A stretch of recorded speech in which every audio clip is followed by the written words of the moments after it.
Bonjour, je me présente, je suis Clément de chez JC Deco et je suis venu vous parler du coup d'un programme qui s'appelle Nurture et qui doit et qui est censé, et on espère, vous aider à pouvoir communiquer, en tout cas proposer aux jeunes startups de se lancer dans la communication et surtout la communication offline.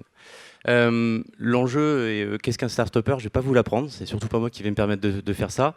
En tout cas, effectivement, souvent la start-up, c'est une entreprise qui commence, qui débute dans la vie et qui a besoin de grandir, qui a besoin de rapidement pouvoir monter des échelons et qui forcément, à un moment, va devoir rentabiliser ses investissements, commencer à faire du business et donc penser à son ROI. C'est assez légitime lorsqu'on commence à travailler, à communiquer, de se dire que quand on investit 1 euro, on veut savoir précisément combien on veut en récupérer. Mais c'est vrai qu'il y a un moment où il faut pouvoir aussi être une marque, générer quelque chose auprès du consommateur et du coup influencer très tôt l'audience. Et c'est en ça effectivement qu'on essaie aujourd'hui d'accompagner les jeunes marques. Tout simplement, et pour ceux qui font du marketing, c'est le branding, et c'est donc de pouvoir allier à la fois un côté transactionnel et un côté branding qui va être rapidement un accélérateur de notoriété.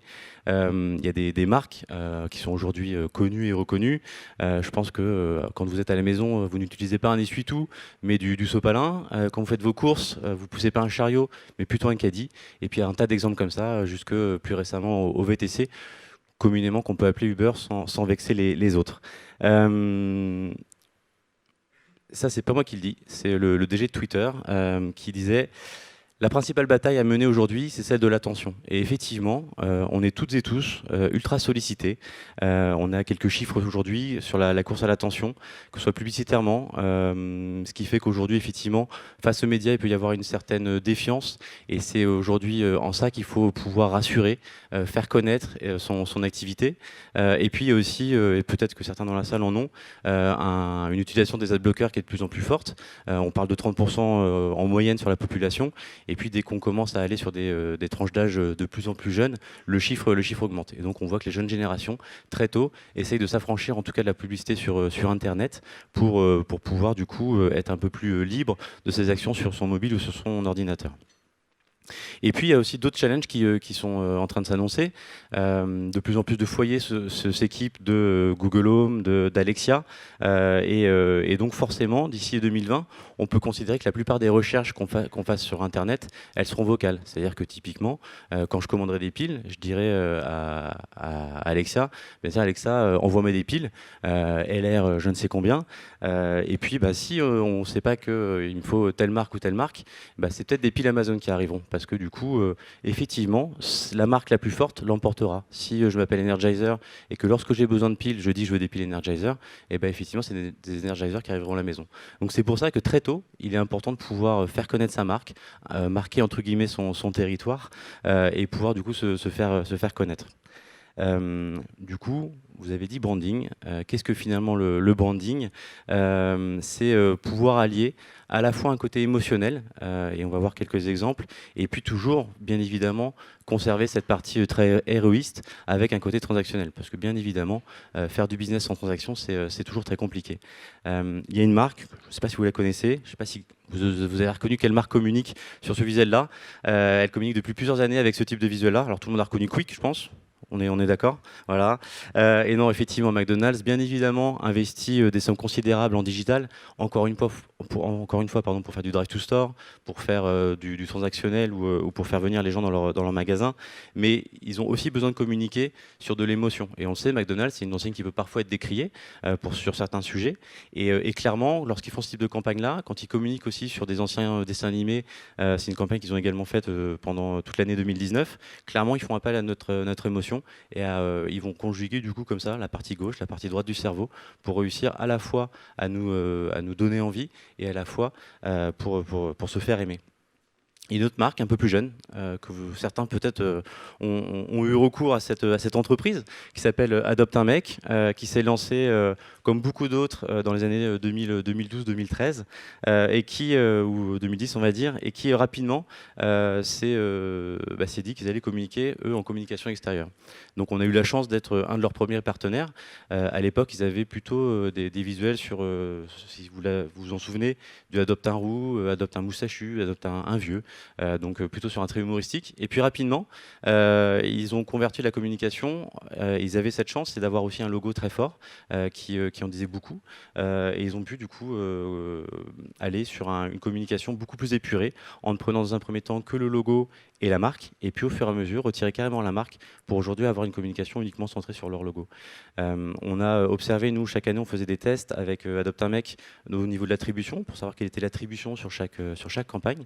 Et vous avez les scores là qu'on partage avec vous, où on peut voir qu'effectivement, à partir de 2014, on a connu un vrai bond. Bien évidemment, lorsqu'ils ont uniquement utilisé le logo, il y a eu un petit creux dans la vague. Et puis très rapidement, l'attribution a augmenté et aujourd'hui cartonne à chaque prise de parole.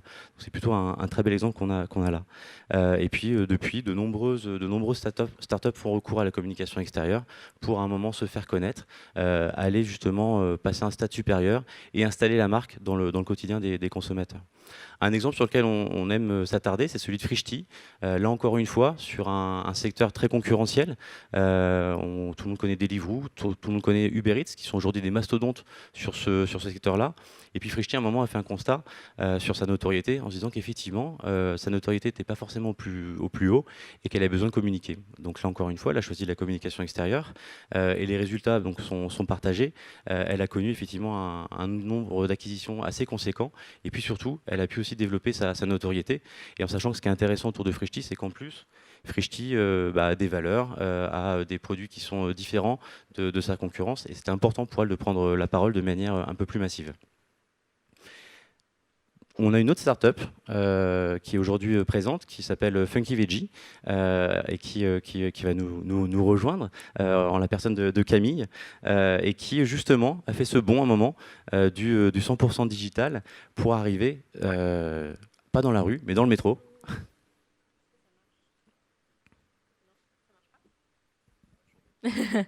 Là, normalement, ça marche. Bonjour. Du coup, je vais laisser Camille se présenter. On va faire un micro pour l'instant, on va voir si ça revient, d'accord. Et donc, est-ce que tu peux d'abord nous parler de Funky Veggie ? Alors, Funky Veggie, on est une start-up qui a pour mission de vous faciliter la vie en ce qui concerne l'alimentation, c'est-à-dire vous permettre d'adopter une alimentation qui est à la fois meilleure pour vous et pour la planète, mais sans même que vous vous en rendiez compte, et en vous faisant plaisir avant tout. Notre conviction, c'est que le plaisir peut changer le monde.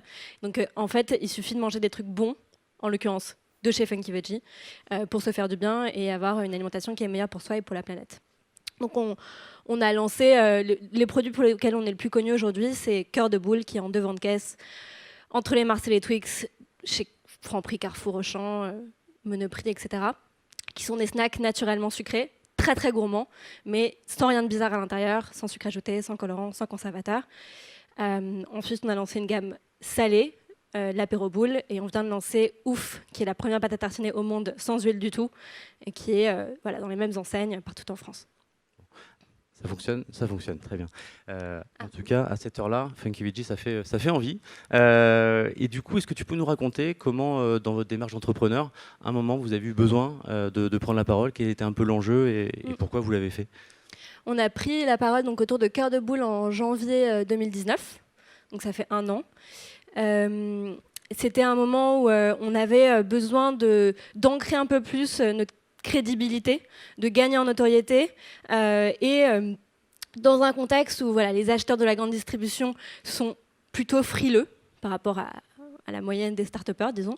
Il fallait qu'on montre qu'on avait les reins solides et qu'on était une marque avec déjà un certain statut pour faire tomber des nouvelles enseignes. Donc l'enjeu pour nous de cette campagne, c'était plutôt du B2B.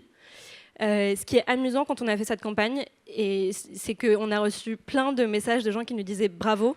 Donc en fait, on avait juste payé. Bravo déjà. Non, mais en l'occurrence, c'est rigolo parce qu'en ayant parlé avec différents entrepreneurs qui ont fait des campagnes de pub dans le métro, il y a ce côté hyper prestigieux. De la même manière qu'on dit bravo quand quelqu'un lève des fonds, ce qui n'a pas forcément de sens non plus, parce qu'en soi, voilà, c'est pas forcément un accomplissement en soi. Les gens nous disaient beaucoup bravo, et pour notre notoriété, notre prestige quelque part, ça nous a beaucoup aidé, et ça nous a permis de faire tomber des enseignes qui n'étaient pas prêtes à nous faire confiance encore à l'époque. Voilà, ça a joué dans un tout, mais par exemple à l'époque, on était surtout présent chez Franprix et Monop, et depuis on a eu Carrefour, on a eu Auchan, et ça a été assez décisif pour nous. Alors bravo encore. Et du coup, est-ce que vous avez pu retirer quelques métriques? Est-ce que vous avez pu analyser l'impact sur le B2B, on l'a compris, mais sur la partie plutôt consommateur, est-ce que ça a eu un impact particulier?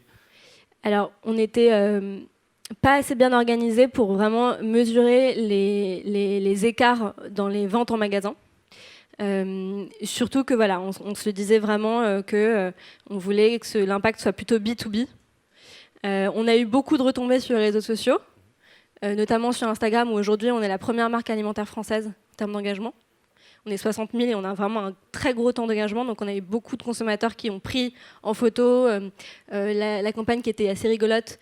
Voilà, on a eu des retours comme ça. On n'a pas du tout mesuré malheureusement les ventes en magasin, mais c'était pas le but. En revanche, c'est pas forcément lié directement à 100%, c'est une accumulation de plein de choses, mais il y a au moins 2 enseignes qui nous ont fait confiance suite à la campagne.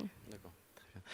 Et du coup, l'avenir, est-ce que vous avez une stratégie de communication? Est-ce que, j'imagine que forcément vous vous projetez, est-ce que tu peux nous parler un peu de l'avenir pour Funky Veggie? Ouais. En l'occurrence, je pense qu'on va l'utiliser plus en B2C, maintenant, l'affichage. On a vu que c'était quelque chose qui avait beaucoup de poids. Il y a un format en particulier qui nous intéresse, c'est l'affichage digital chez Monoprix, qui est géré en l'occurrence par JCDecaux, qui est très très intéressant parce qu'il permet de cibler en termes d'horaire voilà, ce qu'on va afficher. Donc typiquement, si nous on communique sur notre pâte à tartiner, on va le faire autour du moment du petit déjeuner ou du brunch, plutôt le week-end peut-être. Voilà, c'est super bien parce que ça permet de cibler et de ne pas avoir le côté dispersion qu'a l'affichage métro. Puisque du coup, on touche plein de gens, mais on touche un peu tout le monde qui ne sont pas forcément notre cible directe. Donc pour nous, voilà, ça, ce serait assez intéressant pour du B2C. Et en plus, ça nous permet de nous associer à une marque chez qui on est présent. Et là, on va pouvoir vraiment bien mesurer l'impact, puisque c'est associé à une analyse des données. Donc on va pouvoir voir si un magasin a été exposé, quelles sont les évolutions des ventes. S'il n'a pas été exposé, quelle est l'évolution également, et vraiment pouvoir davantage le piloter, quoi. Parfait. Bon, bonne chance pour la suite. Merci beaucoup. Et merci.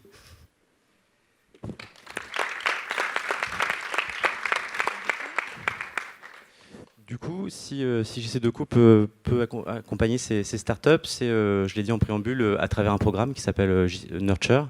C'est un programme qui a été lancé en premier lieu au UK et suivi par plusieurs pays européens depuis 1 an ou 2. Alors, je ne sais pas si tout le monde connaît JCDecaux. C'est vrai que quand on parle de JCDecaux, ça évoque toujours quelque chose. Mais je pense que c'est important quand on parle en fait de startup, quand on parle d'entrepreneuriat, de reparler de l'ADN de JCDecaux, puisque du coup, vous avez JCDecaux lorsqu'il était jeune entrepreneur qui a commencé comme alors le parallèle est facile mais il est réel dans son garage à Beauvais. Alors c'est moins sexy que San Francisco, Beauvais, mais néanmoins c'est vrai que c'est là que tout a commencé, avec du coup cette idée de se dire que à l'époque, dans les années 60, les gens attendaient le bus sous la pluie de manière assez peu agréable, et donc il a proposé très rapidement aux collectivités d'apporter un service qui s'appelle aujourd'hui le mobilier urbain, et le premier mobilier urbain était donc un abribus posé à Lyon.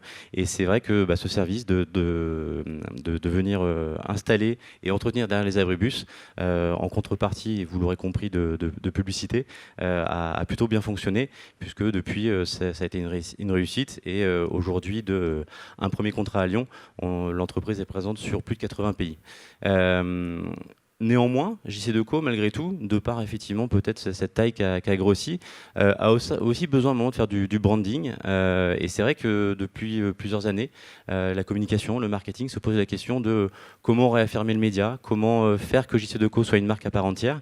Et on s'est dit du coup avec les équipes que ça pouvait être intéressant de partager avec vous un film qui justement remet un peu en scène JCDecaux et notamment la fonction de JCDecaux.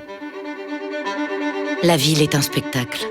Un spectacle qu'on aime, qu'on admire, qui nous émeut, nous interpelle. Un spectacle populaire et fascinant. Faites partie de ce spectacle. Montez sur scène. Une scène pour trouver votre public. Toucher vos spectateurs au plus près. Les faire vibrer. Les surprendre. Les rassembler. Une scène qui vous révèle et vous raconte de manière innovante. Une scène qui vous offre le premier rôle dans les meilleurs décors. Une scène qui vous apporte la notoriété. Cette scène est à vous. JC Decaux, les plus belles scènes de la ville.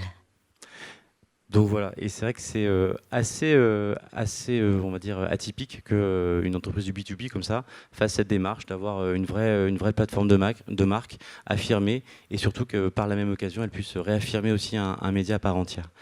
Du coup, Nurture, vous l'aurez compris, c'est un terme anglais qui a plusieurs traductions, parce qu'il n'y a pas une traduction précise en anglais, donc on a mis tout ce que ça pouvait évoquer.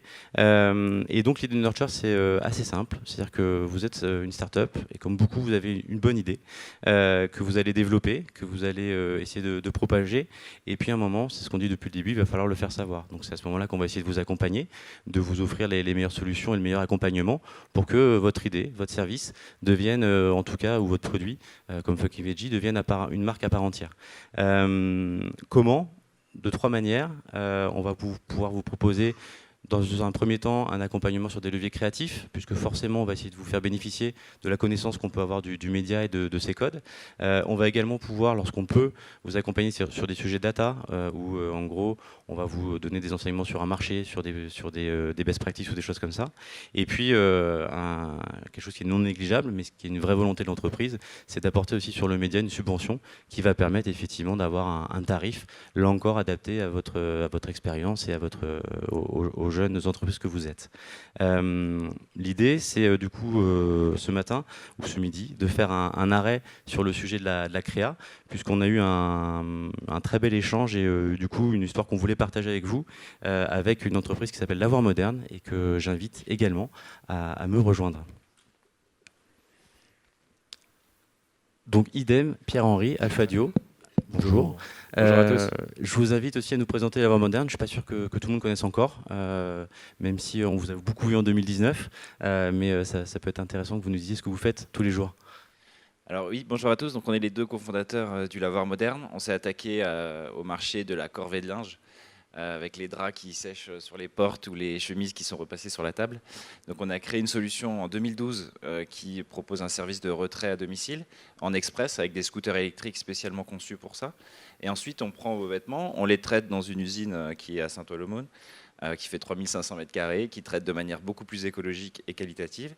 Et ensuite on vous envoie un petit SMS pour vous dire que c'est prêt et vous pouvez vous faire livrer en 30 minutes tous les jours sur Paris pour l'instant. Voilà. Super, super. On peut, du coup, quand on s'est connus, vous nous aviez partagé, lorsqu'on s'était rencontrés, qu'il y avait un enjeu autour de la créa. Est-ce qu'on peut revoir un peu quelles étaient les premières créas ? Alors, c'est vrai qu'au début, on était une petite boîte, on s'est beaucoup concentré sur nos outils logistiques et de production. Le marketing, c'était pas vraiment notre fort, on va dire. Donc, on a été très heureux d'être appuyé par votre agence de créa, qui nous a permis de remettre à jour nos logos, nos couleurs, et déterminer une stratégie de communication bien définie, quoi. Très bien. C'est vrai que quand on est une équipe de développement d'un projet quel qu'il soit, on demande un petit peu aux créateurs d'être des espèces de couteaux suisses qui savent tout faire. Depuis la conception du produit, sa mise en œuvre, jusqu'au marketing dans la vraie vie. On a souvent une spécialité, mais on ne sait pas tout faire. Et ce que le Lavoir Moderne a fait dès le départ, c'est s'entourer d'experts de différents métiers et des différents sujets. Autant pour toute la partie industrielle, qui est un gros sujet pour nous, puisqu'on sort de 5 années de développement technologique et sur plein de sujets qui vont depuis le tri automatique des vêtements jusqu'à la traçabilité, le séchage. Enfin, il y a beaucoup de technologies. Nous, en gros, on lave le linge exactement comme vous le faites à la maison, mais on le lave dans des machines qui font 18 mètres de long, 4 mètres de haut. Et on repasse 200 chemises par heure quand vous en repassez 5-6 avec un peu d'enthousiasme. Donc tous ces efforts, tous ces sujets qui sont très techno nous ont beaucoup absorbés et ont constitué l'essentiel du savoir-faire de notre équipe. Et puis quand est arrivé le moment de commencer à vendre la marque maintenant, parce que le produit approchait de sa maturité, il a fallu qu'on se tourne, qu'on cherche un petit peu qui pouvait nous aider à d'abord faire du branding, puisque avant de vendre, on a un sujet B2C, on a un sujet grand public. Donc avant de vendre, il faut de la confiance. Et que pour que cette confiance vienne, il faut que la marque soit connue pour un petit peu casser les habitudes, puisque nous, le 3% seulement du vêtement est entretenu hors du domicile, hein, 97% est fait à domicile. Le vêtement, c'est quelque chose de très personnel. Donc avant de vous confier leurs habits, les gens ont besoin d'avoir confiance. Voilà. Donc ça, c'était vos premiers visuels, je crois, lors d'une campagne en 2018, si je ne dis pas de bêtises. Et derrière, quel a été le travail qui a été réalisé? Qu'est-ce qui a pu se passer avec les équipes de co? Le premier sujet, c'était le logo. Parce que comme il était écrit précédemment, le lavoir ne se voyait pas assez. Donc on a suivi votre conseil pour mettre beaucoup plus gros lavoir moderne. On ne le voit pas là d'ailleurs, c'est dommage. C'est peut-être que ouais, juste l'étape avant, on voit que lavoir moderne était en mode très light et ne se voyait pas suffisamment. Et on a aussi retravaillé la pince à linge ça c'était la créa maison, ça. Voilà, c'était qui avait le mérite en fait de jouer sur voilà, l'humour déjà. C'est fait avec beaucoup de bonne volonté. Et effectivement, le logo se voyait pas assez. Quand vous regardez une affiche de loin comme ça, vous voyez uniquement moderne. Donc on nous a conseillé de mettre en gros lavoir moderne et c'est ce qu'on a fait. Voilà. Vous le verrez dans une autre créa probablement plus tard. C'est ça, c'est-à-dire que les principaux éléments qui identifient l'entreprise et sa marque sont ses logos. Ils étaient déjà, on avait déjà créé l'ADN de la marque et l'ADN de l'entreprise et ça, comment dire, les principaux éléments visuels, notamment la pince à linge qu'on a décidé de s'approprier, puisque c'est un objet qui est connu de tous et dans le monde entier. Et puis le lavoir, alors ça c'est plutôt typiquement français quand on dit lavoir, et on imagine qu'en termes d'internationalisation, lavoir, ça va pas être forcément aisé à dupliquer, mais on travaille encore sur le sujet. Toujours est-il que, effectivement, comme le disait Pierre-Henri tout de suite, dans nos affiches, les gens lisaient surtout moderne, et c'était pas l'idée. Donc, avec les équipes de Nurture, on s'est lancé dans un travail de réflexion, et derrière ça, ils nous ont livré un certain nombre de pistes qu'on va peut-être voir maintenant. Oui, tout à fait. Avant, on va voir effectivement le process. Je crois que c'est vous qui aviez mis ça en œuvre, un peu tout ce process de réflexion. Nous avons recensé 2 objectifs prioritaires avec l'équipe du lavoir moderne. Un premier objectif de notoriété, donc faire connaître la marque auprès du grand public. Et un deuxième objectif de business, donc faire télécharger l'application et également augmenter la fréquentation du site internet. Avec son programme Nurture, JC Deco accompagne les marques en devenir et plus particulièrement depuis quelques jours la marque Lavoir Moderne. On a plaisir à accompagner. Nous sommes évidemment afficheurs et régie, mais on a aussi la capacité à construire une plateforme de marque créative qui va vivre dans nos différents univers, que ça soit en digital, que ça soit sur de l'affichage papier en 2 mètres carrés, que ça soit aussi sur du grand format sur le périphérique. On a des équipes créatives qui savent traduire les ambitions d'une marque, sa stratégie, la traduire en stratégie créative et en stratégie de communication.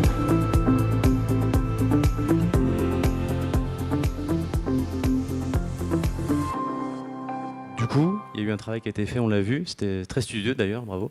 Et derrière, il y a eu plusieurs pistes créatives, je crois, qui ont été sorties par les équipes du studio. Et il a fallu faire un choix. Est-ce que vous pouvez nous expliquer un peu quelles étaient les pistes et qu'est-ce qui vous a inspiré ?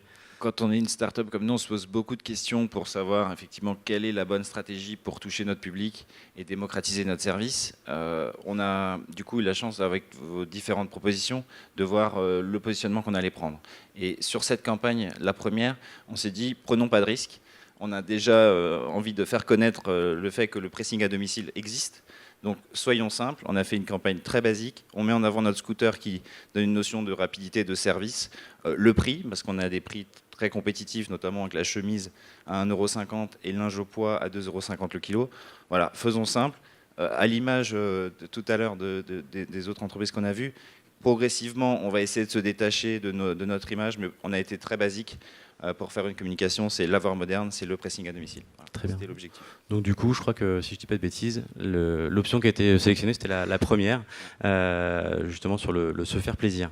Et puis du coup, effectivement, vous avez pu mener une campagne un peu partout, en région parisienne du moins. Et est-ce que cette campagne elle vous a permis justement de grimper en notoriété, d'avoir des résultats plus probants? Ah, tout à fait. L'objectif, c'était vraiment gagner en notoriété pour que notre marketing digital soit plus efficace. Et les différents supports qu'on a utilisés, donc on a utilisé les kiosques qui ont permis vraiment de faire une visibilité dans Paris. Ça a vraiment une très bonne visibilité dans Paris. On a aussi pris le trio périphérique, une grande toile. On a eu beaucoup de très bons retours. Et enfin, le digital qui permet notamment, pour nous par exemple, qui entretenons le linge des particuliers, de faire dans les centres commerciaux, notamment Beaugrenelle, Printemps, etc., de mettre des pubs au moment où vous achetez votre chemise. On vous présente une chemise une pub pour l'entretenir, ça fait beaucoup de sens. On l'a fait au Monoprix aussi, parce qu'effectivement, dans tous ces lieux de vie, de consommation, on a besoin d'être présent pour se faire revoir. Et du coup, à travers cette expérience, est-ce que vous considérez, alors attention, il faut bien répondre, mais non, je plaisante, est-ce que vous considérez que du coup, la relation que vous avez pu entretenir avec JC Decaux, en l'occurrence, a pu changer du fait qu'il y ait cet accompagnement, ou est-ce qu'aujourd'hui, c'est un fournisseur parmi d'autres? Non, au contraire, JC Decaux s'est détaché, on n'avait pas... Bonne réponse. Non, mais cela dit, sans flatterie aucune, on a lancé un appel d'offres au tout départ, et JC Decaux n'était pas le seul en lice, mais comme je l'ai expliqué tout à l'heure, notre sujet à nous, en tant que porteur de projet, en tant que développeur de projet, c'est de nous entourer des bons partenaires. Un coup sur deux. C'est de nous entourer des bons partenaires pour être certain que dans chacun des champs dans lesquels on lance l'entreprise, on arrive au meilleur résultat possible. Et sur ce champ qui est celui de la notoriété de la marque et du développement de la connaissance de la marque par le grand public, de toutes les offres qui nous ont été faites, JC Decaux a été la seule à nous proposer une offre d'accompagnement, c'est-à-dire qu'on ne se contente pas de nous vendre de l'espace et puis après de nous laisser nous débrouiller pour ce qu'on va mettre. Le message qu'on va porter, JC Decaux nous a accompagnés, comme on l'a vu tout de suite, nous a accompagnés dans le rafraîchissement des fondamentaux de la marque. Bref, poser un certain nombre de choses. Et ça, on ne l'a trouvé nulle part ailleurs. Et pour nous, c'était fondamental parce que on est une entreprise qui est très technologique, donc les temps de développement sont très longs.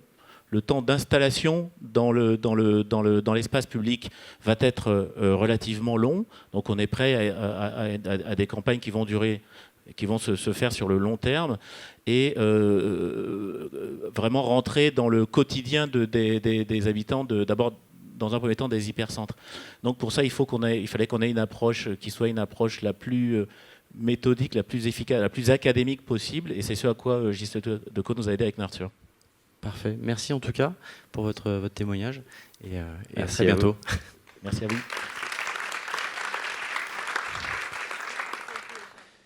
Donc vous l'aurez compris et on conclura comme cela. En gros, à travers ce programme Nurture, l'idée c'est que JC Decaux puisse être une sorte de Sherpa pour vous accompagner jusqu'en haut des sommets que vous étiez promis de gravir quand vous avez lancé votre entreprise. Donc en tout cas, merci pour votre attention et si vous avez des questions, nous pouvons, je crois, prendre 2 minutes.